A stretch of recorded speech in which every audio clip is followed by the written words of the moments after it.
The nurse had that look, the one people get when they're about to tell you your dog ran away. Too much softness in her voice, too much hesitation in her steps. She held my phone out like it might bite her. "You've had a few missed calls," she said, "from someone named Vanessa and a man, Jacob." I didn't take the phone. Didn't ask any questions either. Just looked at her hand until she set it down on the tray next to my untouched breakfast. The room still smelled like latex and blood. My throat was raw from the tube they'd pulled out a few hours earlier. My chest ached, not from the surgery, from something I hadn't named yet. Vanessa hadn't visited, not once, said hospitals made her anxious, said she'd wait at home where it's calm. Instead, she'd been blowing up my phone with Jacob, my best friend, the man who knew what brand of gum I chewed in high school, the guy who stayed overnight in our guest room after his divorce and cried over late-night beers on our back porch. He was calling me now, while I was on a morphine drip and barely coherent. I closed my eyes and let the ceiling hum. A day later, the envelope arrived. Not from a courier, not from a lawyer, just a nurse saying, "Hey, someone dropped this off for you."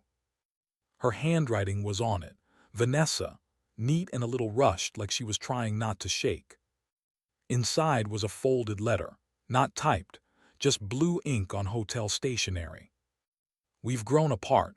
I hope you understand. Jacob has been helping me through this."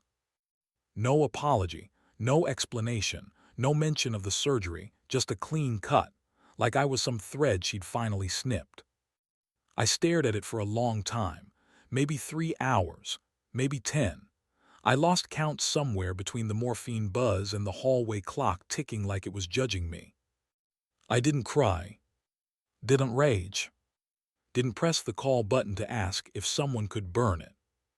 Just folded it back up, slid it under the tray table, and stared out the window at a parking lot full of people going about their lives. People with working spines and honest wives.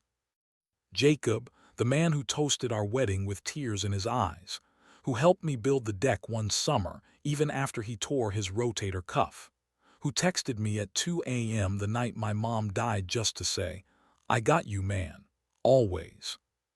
Apparently, always has an expiration date. Mine came with anesthesia and stitches. I thought about calling her, just to hear what excuse she'd come up with. Maybe she'd say it wasn't what it looked like. Maybe she'd blame the stress.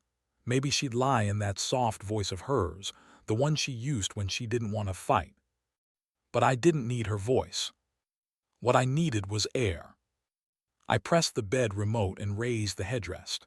The staples tugged a little, reminded me that healing hurts more than the cut. A nurse walked in, asked if I needed anything. "Silence," I said. She smiled awkwardly and left. The morphine had worn off. The pain was sharper now, cleaner. I could feel everything, the stitches, the betrayal, the space in the room where love used to live. There's a moment when the bleeding stops and all that's left is cold clarity. That was mine. I didn't reach for my phone. I didn't text Jacob. I didn't call Vanessa. Because I already knew. She made her move. Now it was my turn. And I don't play fast, I play right. A year before the surgery, she stood barefoot on the deck of the lake house, holding a glass of red wine with both hands like it might escape if she let it go. The sunset was doing that thing where it painted her face orange and gold, and she smiled at me like I was still the guy she picked out of every other man in the room. "You really bought it," she said, almost laughing. "You picked it," I said. "I just signed." She leaned into my side, tucked her chin into my shoulder like always. Feels like forever now. I remember thinking that was the moment I'd finally done it, built a life solid enough to hold her. She used to hum when she was happy. Little things like when she was folding laundry or cooking pasta. Just this soft, tuneless sound under her breath. That was my favorite sound in the world. A private kind of music. Back then we had a rhythm. Thursday night was movie night, not in the living room, but on the floor with an old blanket and takeout. She always stole fries off my plate, always claimed she didn't want her own. And Jacob, well, he was always around. Third chair at dinner. Guy who helped us paint the guest room even chose the shade of blue. When his ex-wife froze his accounts during their split, I spotted him rent. Told Vanessa he needed stability. She agreed. Looking back, maybe he was never on the couch to begin with. Maybe he was just patient. There was a day she came home from yoga and threw her clothes straight in the washer. I asked how class was. She said, sweaty, brutal. Then she kissed me on the cheek and went to shower. The water ran for 27 minutes. That was the first time I felt the crack. Not wide, just a flicker. Something off in the way she pulled her ponytail tight, like she was hiding something behind it. I told myself I was being insecure. Told myself a man shouldn't question his wife over something as stupid as laundry. She said I worked too much, that I was disappearing into spreadsheets and pitch decks. She wasn't wrong. I had a lot on the line that year. Big sale pending, deadlines bleeding into weekends. I thought providing was the language of love. But she needed presence, and I gave her progress. She started locking her phone, said it was for work boundaries. Changed her iPad passcode too. Claimed she was being mindful of distractions. I nodded, let it slide. Then came the spa weekend. She packed fast, didn't let me help, said she needed real rest. I told her to take as long as she needed. I checked our bank statement the day she got back. No charge. No hotel, no spa, not even gas. When I asked, she blinked like I'd insulted her. You really don't trust me. And right there in the doorway with her bag still zipped, I apologized. Me, for checking, for wondering. She leaned in, kissed my forehead and whispered, I'm tired of proving myself to someone who keeps score. That sentence stuck with me, still does. She made me feel like I was the problem, like my suspicion was a symptom of something broken inside me. So I started journaling. It felt childish at first, like something therapists hand out to people who cry too easily. But I needed to see things clearly, needed a place where I didn't have to apologize for noticing. That's when I started writing it all down. The day she came back wearing a perfume I didn't recognize, the one that smelled like hotel hallways. The laugh that changed pitch when she answered certain calls. The new underwear tucked beneath old ones in the drawer. Little things. Indefensible things. She called it controlling, said I was spiraling. Maybe I was. But spiraling is what happens when the ground you trust starts breaking beneath you. She was still wearing her ring, still holding my hand in public, still kissing me goodnight. But her eyes, they stopped lingering. And Jacob. He started texting less. That was the part that stung, the way silence replaced routine. I told myself it was just stress, that we'd bounce back after the surgery, that maybe being vulnerable would shake something loose in her, remind her why she chose me in the first place. But that night on the deck, with the lake behind her and that wine in her hands, that was the last time she looked at me like she meant it. And I didn't even know it yet. The night before the surgery, she made chicken parm, burned the edges, said she was distracted. I didn't press. She barely touched her plate, just kept checking her phone and locking it so fast, like it might explode if I saw the screen for too long. I told her I was nervous. She said, "You'll be fine, you always are." Not "I love you," not even "I'm here." Just that. We sat on the couch and watched a show we used to love. She laughed in all the wrong places, not her laugh lighter like someone else. I wanted to ask her if she was seeing someone, but the words didn't come. Felt like dropping a match on wet leaves, pointless, too late. She went to bed before me, said she was tired. She didn't wait for me to follow, just climbed under the covers and turned her back to the door. I stood in the hallway a while, watching the bedroom light leaking through the crack. That used to be our signal, leave the door cracked an inch so I'd know she wasn't asleep yet. That night, It felt more like a dare, like she wanted me to see the distance. I lay awake beside her, eyes on the ceiling, counting the seconds between her breaths. They were steady. Mine weren't. In the morning, she made toast but didn't eat. Her makeup was too careful, too polished for someone just dropping me off. She wore perfume I didn't recognize, citrus and smoke, something bold. She used to smell like vanilla and laundry detergent. We drove in silence most of the way. She tapped her nails on the steering wheel, not to a song, just a rhythm, like she needed her fingers busy so her mouth wouldn't open. At the hospital, she parked in the drop-off loop, didn't even ask if she should come inside. "I hate the smell of these places," she said. "You know that." I nodded, "Yes, I know." She leaned over and kissed me on the cheek, not lips, cheek, and whispered, "Good luck." Then she pulled away, like she was just dropping off dry cleaning. No pause, no looking back. Inside, the nurse asked if I wanted to remove my wedding ring. "Some people do, just for comfort," she said. I shook my head, "Leave it." It felt heavier than usual. In the OR, I remember staring at the ceiling tiles as the anesthesia kicked in, wondering if she'd even answer if something went wrong. If she'd come sit in that plastic chair outside the room, holding bad coffee and pretending she was waiting for news. I doubted it, and that was new. That was the shift. Before, doubt was a flicker, a maybe, a whisper I could ignore. Now it was a weight pressing on my chest before they ever made an incision. I woke up groggy, throat burning, tongue dry.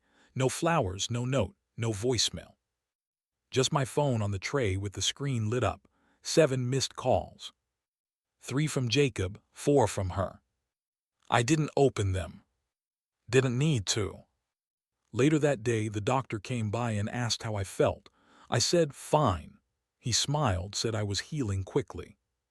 Funny thing about healing. You don't really know where the pain ends and the clarity begins. A nurse brought me a ginger ale and asked if my wife was coming by. I said, "No." She gave me a look, that soft, pity-laced expression people wear when they know something off but won't say it.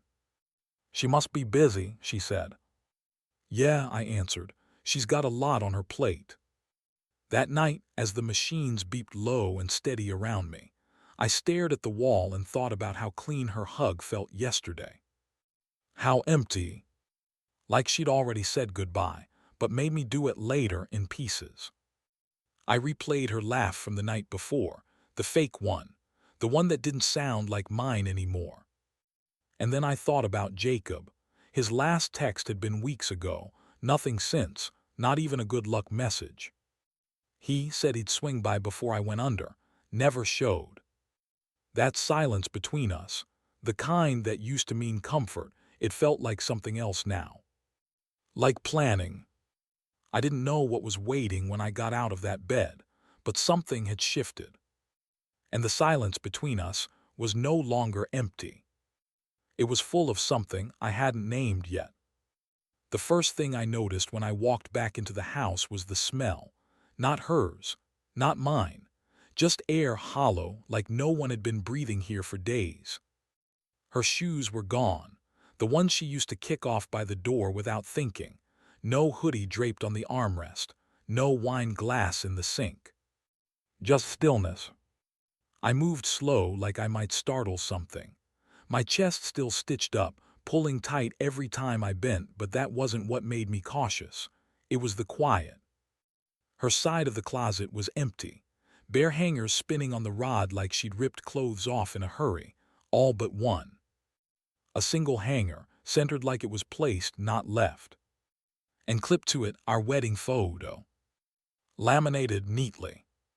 Like a display, like a final word.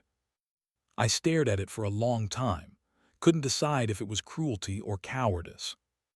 Downstairs, I found the key to her old laptop. She stopped using it months ago when she got the new one, the one with the locked screen and Face ID. This one still had a post-it on the underside, password, Lakeview 22, cute right?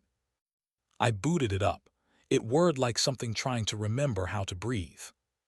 It opened straight into the desktop. She hadn't cleared anything. Not the backup folders, not the sync notes app, not the photo stream. First, the hotel receipts, not in her name, Jacobs, but the emails were forwarded to her.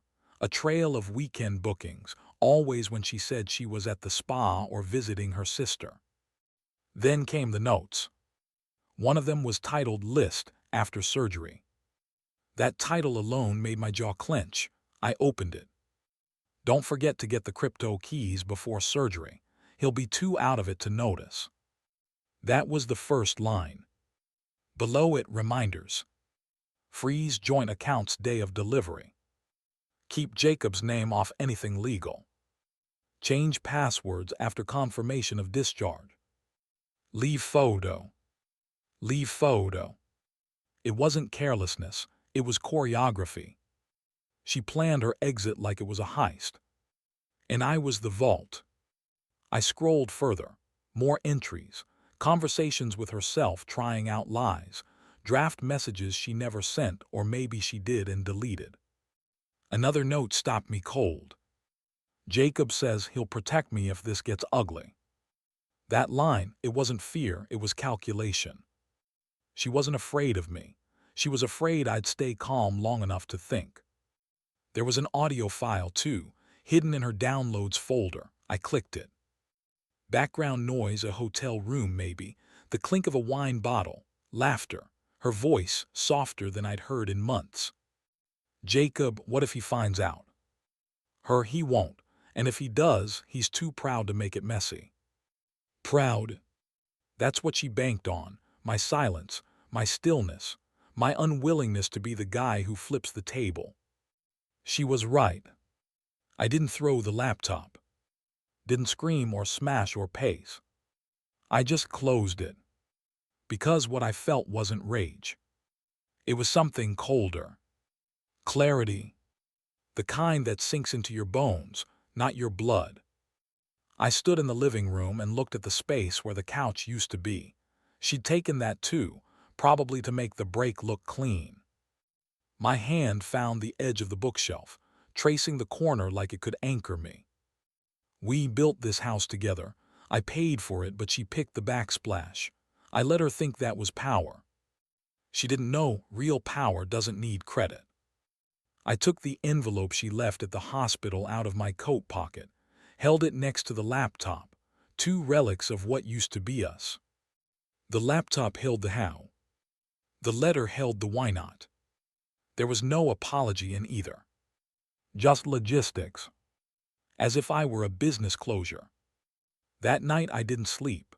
Just sat at the kitchen counter, drinking water, one sip at a time, until the sun rose through the blinds she hadn't taken. I thought about the years, the little moments, the inside jokes, her humming in the laundry room, the way she used to squeeze my arm when she laughed. And then I thought about the entry. Crypto not covered in prenup, confirm keys. She'd read my legal blind spots better than she'd ever read my face.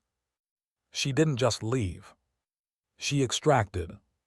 Tried to strip me bare and walk away clean. But she'd missed one thing. She thought all my value was digital. She forgot who taught her how to hide it. And now that I'd seen the playbook, I knew exactly where the cracks in hers were. Because I didn't need revenge. I needed leverage. And I had just found it. The next morning, I stood in the shower with the water off. Just stood there. Not sure if I was trying to conserve energy, or feeling like I didn't deserve warmth just yet. The tile was cold under my feet, but I didn't move. Just let the silence stretch.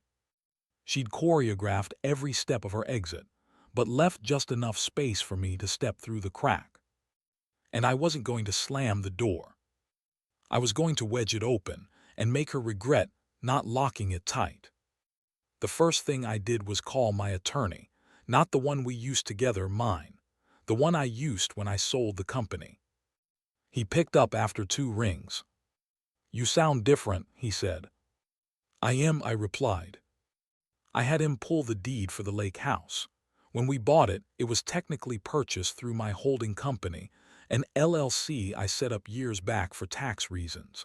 She signed the dotted lines like it was all joint, but her name was never on it. We both smiled at the closing. Now I smiled for a different reason. Next was the trust. I'd created one after the business sale. Nothing flashy, just a quiet protective shell around certain assets, including the residual payouts from licensing. She didn't know about the updates I'd made after that last fiscal year. Didn't know I'd removed her as beneficiary the same month she started staying out late. I didn't touch our joint account. Didn't drain it. Didn't freeze it. Just opened a new one. Then I went into our shared Dropbox. She must have forgotten I had admin access, or maybe she assumed I never checked. Folder after folder of files, receipts, screenshots, itinerary plans with Jacob's initials in shorthand. I didn't delete anything. I just backed it all up, created a new master folder. Labeled it Paper Trail. Then I signed out. No confrontation, no warning. Let her wonder. Let her squint at her notifications and feel that slow chill. I changed the passwords to the old crypto wallets. Not a lot in there, just enough to matter, especially since the prenup, which she probably skimmed at best, didn't include language about digital assets. She wanted to make a clean cut, thought she'd mapped the angles. But her math was off. Because when someone tries to erase you while you're under anesthesia, they forget. You don't come back the same. You come back sharper. I pulled out the prenup and read it line by line. She'd always said she trusted me, never needed to read the fine print. Clause 17C. Adultery voids claim to residual assets earned prior to marriage dissolution. Clause 22. LLC-owned properties default to original ownership in case of no cosign. Clause 31. Any attempt to transfer marital assets without written consent triggers a forensic audit and immediate legal review. I didn't need to take anything from her. I just had to make sure she couldn't take from me. And all I had to do was follow her script backward. I didn't sleep much that week. Didn't need to. There's something about silent rage. It wakes you up faster than coffee. I kept thinking about her voice in that recording. He's too proud to make it messy. She bet everything on that. And she was half right. I didn't want messy. I wanted methodical. I wanted her to feel the echo, not the blow. So I started drafting an email. To her lawyer. Professional, clean, no accusations. Just questions about clarity on the prenup, property claims, and timeline of asset movement. I signed it with my full name. No emotion, no edge. Just wait. 3 hours later, I got a reply. Thank you for your inquiry. Vanessa would prefer to move forward with a peaceful resolution. She will waive any claims to contested assets in the interest of closure. Closure. Interesting word for someone who clipped a wedding photo to an empty closet. I stared at the email for a long time. Didn't smile. Didn't type back. Just saved it. She wanted silence. I'd give it to her. But not the kind she planned for. This wasn't retreat. It was arrangement. And it was only the beginning. The mediation was scheduled on a Tuesday. Neutral ground, glass conference room, leased by the hour, surrounded by legal offices that smelled like copier paper and performance reviews. I arrived 10 minutes early. No suit, just jeans, a gray hoodie, and the same worn-out sneakers I wore when we signed our marriage license. I wanted them to think I was unraveling. Let them underestimate. Her lawyer looked exactly like you'd expect. Pressed blazer, firm handshake, polite fake smile. Vanessa sat across from him, arms crossed, lips tight, wearing that cream-colored blouse I bought her last Christmas. The one she said made her feel unstoppable. She didn't look unstoppable now. He started with pleasantries. I nodded. Then he leaned forward, hands clasped like he was breaking bad news to a child. Vanessa is requesting an amicable division, he said. She believes she's entitled to 40% of your residual assets from the business sale, given the timeline of your marriage and her role in your support system during that growth period. Support system. That phrase caught in my throat like dry bread. I didn't speak. Just reached into my bag, pulled out the folder. Not the one with the prenup. The other one. The one labeled in quiet, sharp font, sequence. I slid it across the table. He opened it, slow at first, then faster, flipping pages like he was chasing the end before it got worse. Inside, screenshots of text messages, hotel confirmations in Jacob's name forwarded to her email, voice-to-text transcripts, the note about my crypto keys printed in 12-point Times New Roman, and a copy of the prenup highlighted. Clause 17C. His lips tightened. He cleared his throat, then leaned over and whispered something to Vanessa. She didn't look at me. I watched her blink hard, like dust had gotten in her eyes. He looked back up. I think we need a brief recess. I nodded, take your time. They stepped out. Through the glass I could see them in the hallway. He was gesturing. She was packing, arms folded tighter now. She looked small, like someone trying to disappear into herself. I waited. 15 minutes later, they came back in. No eye contact from her. Her lawyer cleared his throat again. Vanessa will waive any claims to the business assets, provided we resolve this without formal litigation. I nodded once. That works. He paused. She'd like to retain access to the lake house. No, I said. Just that one word. No anger, no edge, just fact. He adjusted his tie, glanced at her. She didn't say anything. I stood, collected the folder. You're welcome to keep the photo, I said. He looked confused. Vanessa knew exactly what I meant. I left without shaking hands. Outside, the wind had picked up, leaves scraping across the sidewalk like paper secrets. I got in my car and sat for a second, engine off, watching the building in the mirror. That was the moment I realized I didn't feel victorious. I felt done. There's a difference. Back at home, I emailed the real estate agent, told her to list the lake house. No showings, just get it off my plate. I didn't care about the view anymore. A week later, I got an alert. Sold 13% above asking. The same day, I called a contact from my old network, a guy who owed me a favor, asked if he was still in touch with the firm that fired Jacob last year. He was. I didn't lie, didn't exaggerate, just sent the folder redacted. Just facts. No comments. 2 weeks later, Jacob was no longer employed. And I never heard a word from him. Not an email, not a call. That's the thing about men like Jacob. They thrive in shadows but shrink under light. I didn't destroy anything. I didn't need to.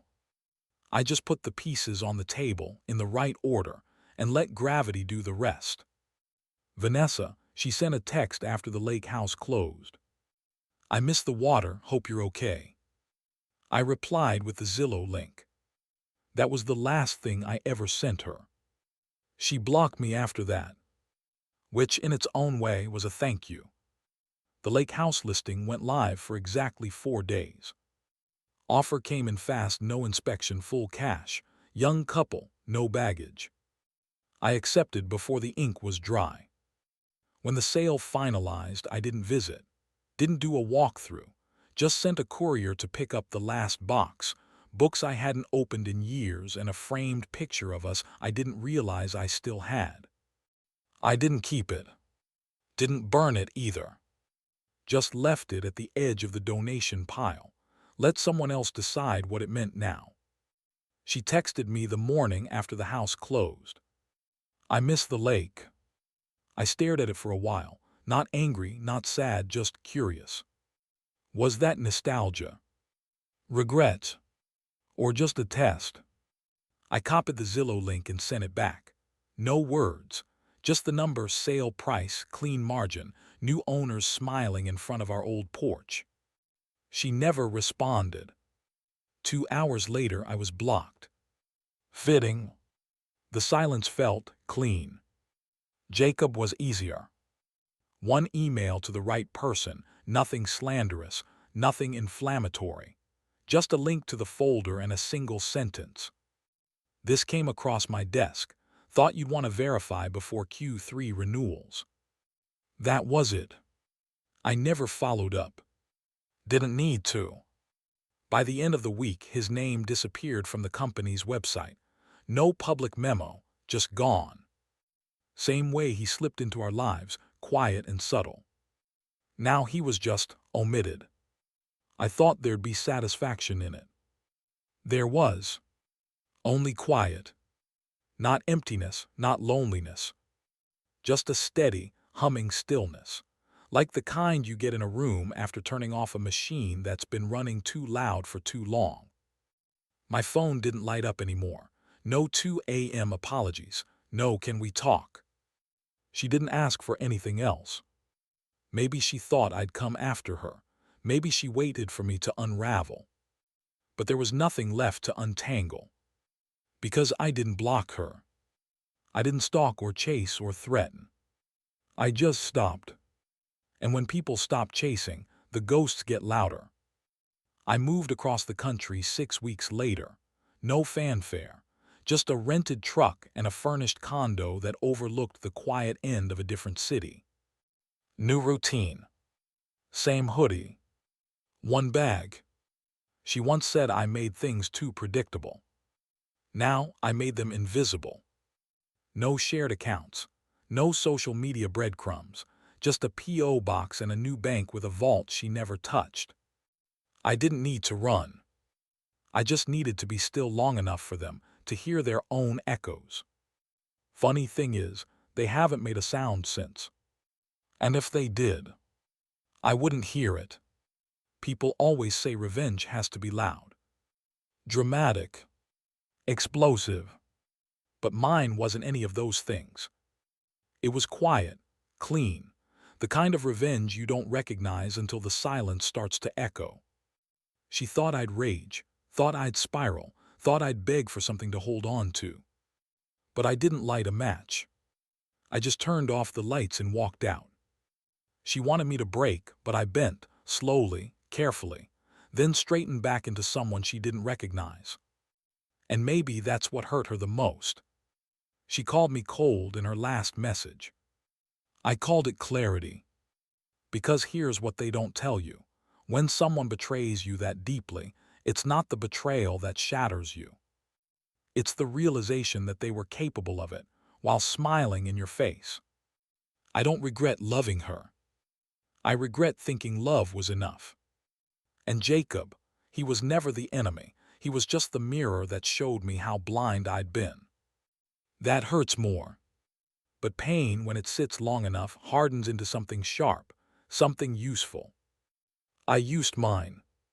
Not to destroy her, but to protect myself. To reclaim what was mine. She wanted a clean exit. I gave her one. But it came without a door back.